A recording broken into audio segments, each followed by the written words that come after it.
So, we on? Hi. Yep, I guess we're on.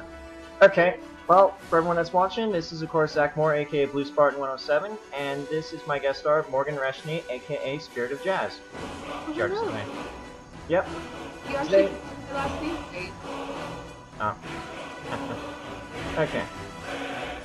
Anyways, though, today we are doing the Gentleman Build, sorry, now I'm speaking like Eric. We're doing the Nightingale build, or as I like to refer to it, the Little Nightingale, considering the character is a Breton.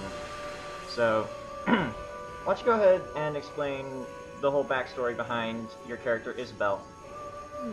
Well, I guess I had started reading fanfiction out of just curiosity, and I had come to my attention that a lot of the female characters were kind of generic and very much the damsel in distress kind of, and I wanted to make a character that was a little bit more tomboyish, a little bit more androgynous, kind of expressing gender roles and stuff like that, and then also having a lot of flaws too, because I found a lot of characters in fan fiction are way too perfect. So I wanted to make someone with some mental health issues and addictions issues like Isabelle has, and know how she overcomes those and develops as a character and getting better.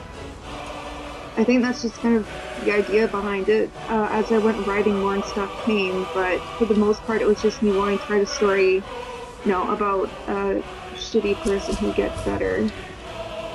Yeah. It's a really good story.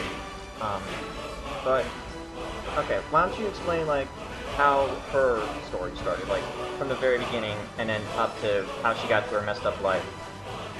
Oh, like her childhood? Yeah. Okay.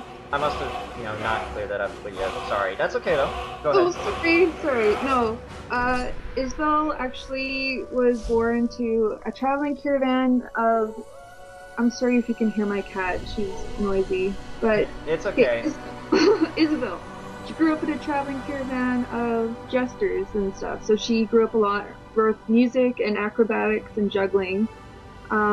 She traveled a lot. Her grandfather is a really big influence on her life. He taught her, to have fun, not be angry, and to love a lot of people. But when they were visiting Skyrim, her family actually ended up getting killed by bandits. And her older brother, she was 12, he was 20 at the time, managed to escape, and they made it all the way back to the Imperial City, where they joined up the Thieves Guild to keep out of poverty. Because they were so nimble already with their acrobatics and juggling, thieving became quite easy for them. But of course, watching your family be butchered in front of you, it's kind of traumatic. And then Isabelle did take to right away being thrown into the dark world of organized crime. She started into substance abuse at a very early age, became sexually promiscuous and active at an early age.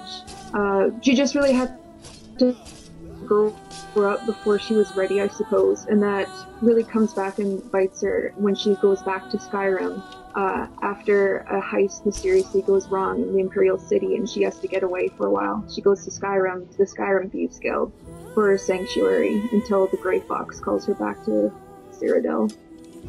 Yep, which leads to Isabelle's story, known as The Tale of a Nightingale. There will be a link for that in the description below. There was also a link for it last time with Eric's build. I'm going to quickly explain, like, a connection to our stories. There's technically two different Isabelles. They're both the same, but my Isabelle is taught a bit more because of her influence alongside the Dragonborn and alongside Eric Entius, who becomes her sort of partner in crime and also tries to help stabilize her emotional state by, a lot of sex, to put it bluntly. A lot of sex. Yep. And he goes along with it too, because Eric, like he said, is the gentleman thief. He's a gentleman, he likes to help out women, even though he'll probably steal from them too. But, as she goes along her travels as well, she befriends Akira from the Stalwart Warrior build, which is actually kind of a weird pairing considering that Akira and Isabelle first met each other, and Isabelle was trying to steal her horse. Oh yeah. Yeah, that was a fun scene to write for you, That's too. a fun scene to write, for sure. Yep, it's going to be rewritten in Akira's point of view for my story in a few chapters, which I guess I'll just mention this now, Morgan. My story will be updated soon. I just kind of had a bit of writer's block and stuff. No, that's totally okay. I haven't updated forever neither. I can't judge. Well, if you do need help updating, then, you know, like I said, I'm here for you. I can help you out. Aw, thank you. Yep. Alright, so... But anyways, though, I guess we'll go on now to her skills, and then afterwards we'll talk about her equipment, and then any last things you want to say, and we'll finish it up there. So, Yay. yeah, with the skills, you had like 9 major skills that were higher than 50 or at 50, that I remember. Which were, let me guess, well, she obviously has a bunch of thief skills, so she's got pickpocket, sneak, I put light armor, which she also mentioned, speech, since, you know, she uses her charm sometimes, lock picking, and she also likes to use restoration and illusion a lot. Yeah. And like the 2 major skills that, well, one of them is focused on more for my story than yours, but of course archery, and she's also one-handed. Prefers to use one dagger. In my story it's an ebony dagger. I don't know exactly what it is in your story. Yeah, it's just whatever she can find. Right. But yeah, daggers are the most nimble thing for her to use. In my story, Eric does try to teach her how to use a sword, and it goes into a funny scene where Zacharias and Eric are actually trying to teach her, and they're both going like, no, you gotta do this, do that, and Isabelle goes like, stop fighting over me. Aw, that sounds good. Because, you know, Zacharias would want to help her out, considering he's the Dragonborn and is born a Nord hero kind of figure.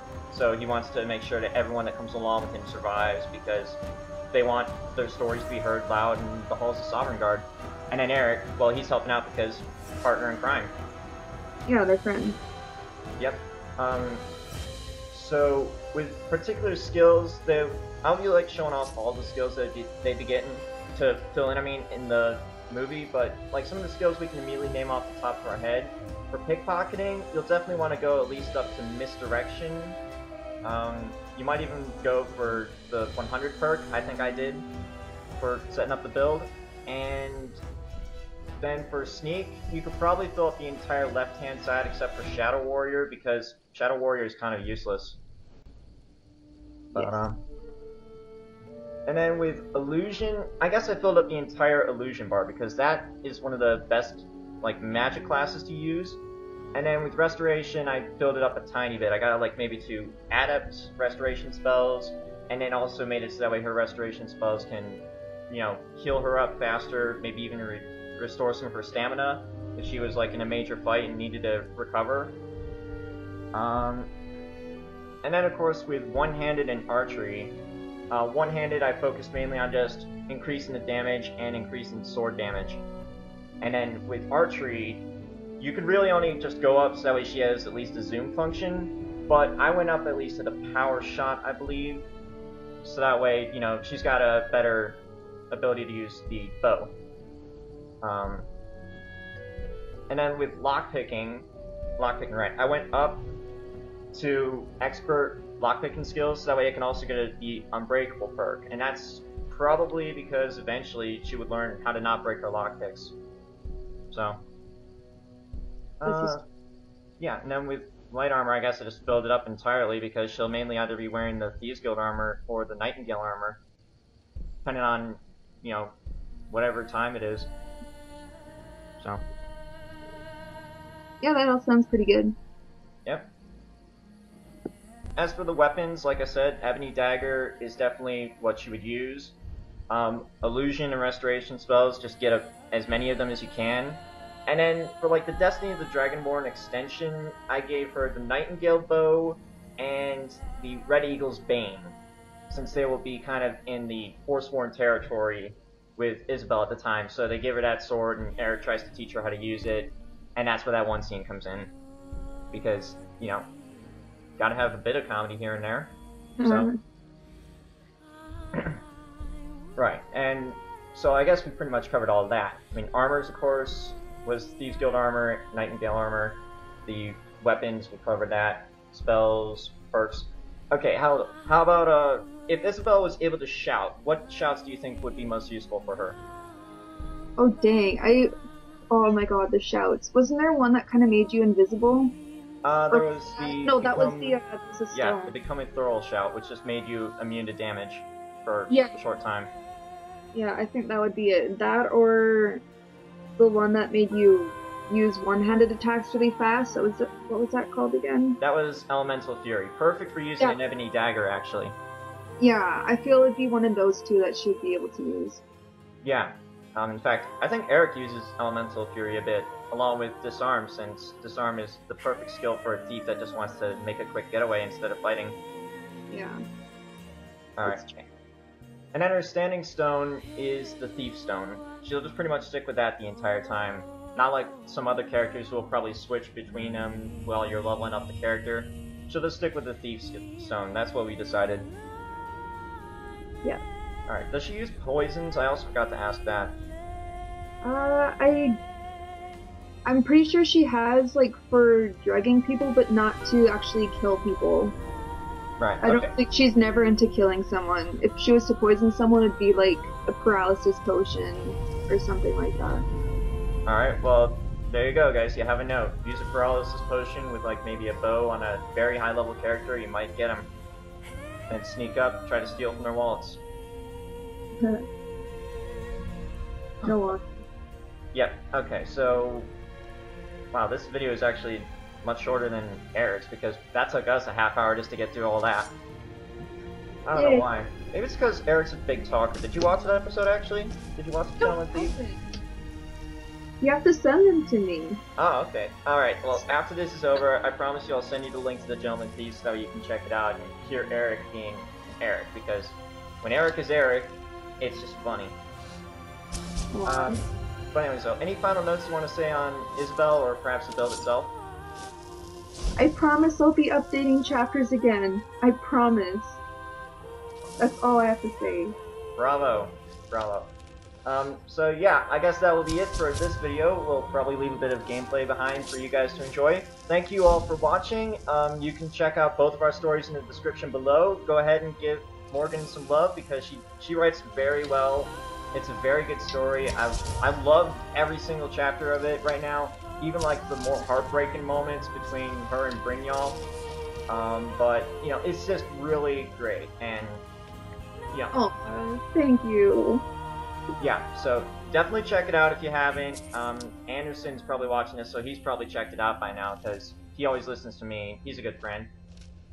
So for now, I guess, thank you for watching. Thank you for being here, Morgan. It's really nice to talk to you. Alright, well, that's going to be it for this video. We'll see you next time. Peace. Bye.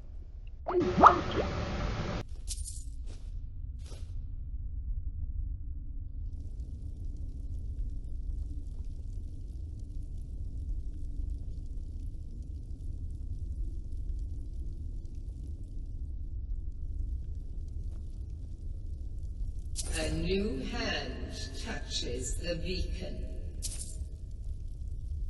Listen, hear me and obey. A foul darkness has seeped into my temple. A darkness that you will destroy. Return my beacon to Mount Kilcreath, and I will make you the instrument of my cleansing light.